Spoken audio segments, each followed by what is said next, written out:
Las autoridades educativas se preparan para celebrar supuestamente los 200 días de clase en el sistema educativo oficial, que de comprobarse fehacientemente sería un avance que en el esquema hondureño y por el tamaño de las cosas que hacemos, significaría la culminación de un anhelo. Ahora bien, una de las grandes falencias que tenemos en educación es la ausencia de una supervisión efectiva y la carencia casi total de un sistema de evaluación que permitan verificar si en efecto el sistema escolar oficial llegó a alcanzar los 200 días de clase. Un sistema educativo sin supervisión y sin evaluación es incapaz de medir sus logros y sus avances. Por lo tanto, no es científico asegurar el supuesto cumplimiento de una meta cuando no se tienen estos dos asideros fundamentales que son los que pueden asegurar si el sistema escolar hondureño avanzó para completar los anhelados 200 días de clase, que significaría que los alumnos y maestros han estado ese número de horas inmersos en el proceso de enseñanza-aprendizaje en las aulas. Para comenzar, es bueno recordar el principio paradigmático establecido por la UNESCO en cuanto al tiempo que se requiere en educación para que las autoridades de un país se puedan vanagloriar de un éxito rotundo. Y es que en materia educativa se requiere de un tiempo no menor a los 10 años de trabajo intenso para avanzar un insignificante 1% y 20 años para llegar a un 2%. Nueva Zelanda tenía el primer lugar del ranking mundial educativo en los años 90,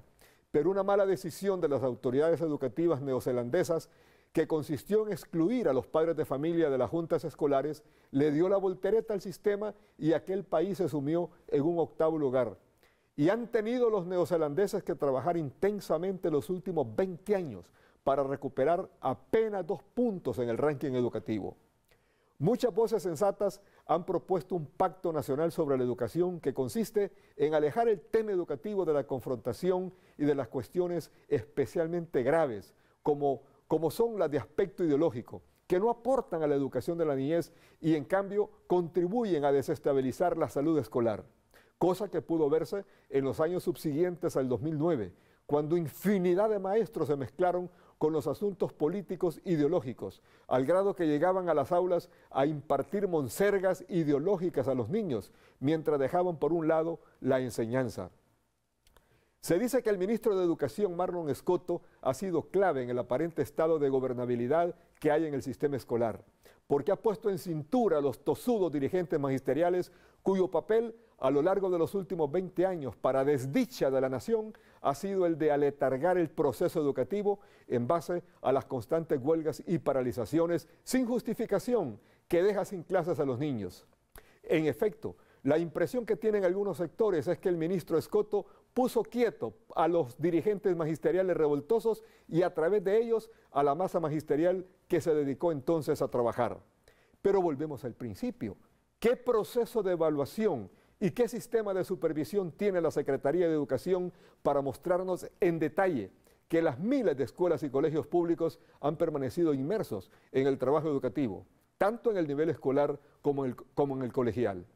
Esto no es de descalificar por el prurito de hacerlo, pero para pregonar un éxito educativo como el de alcanzar 200 días de clase, las autoridades deben tener un sustento científico que convenza a propios y extraños que Honduras ha sido capaz de alcanzar una meta que, de haberse logrado, nos eleva de categoría en el concierto de países subdesarrollados, porque si fueran ciertos los 200 días de clase, habría razón para batir palmas, porque significaría que Honduras habría dado el primer gran paso para salir del subdesarrollo.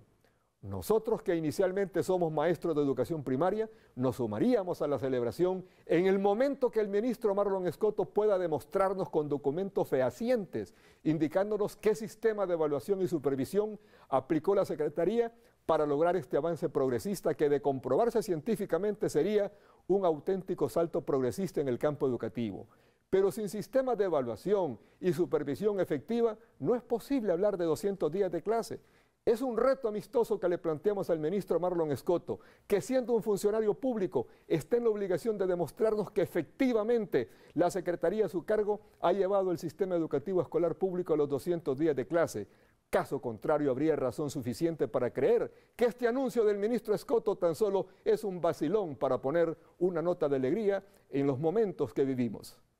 Así son las cosas y así se las hemos contado hoy martes 3 de noviembre del 2015. Buenas noches.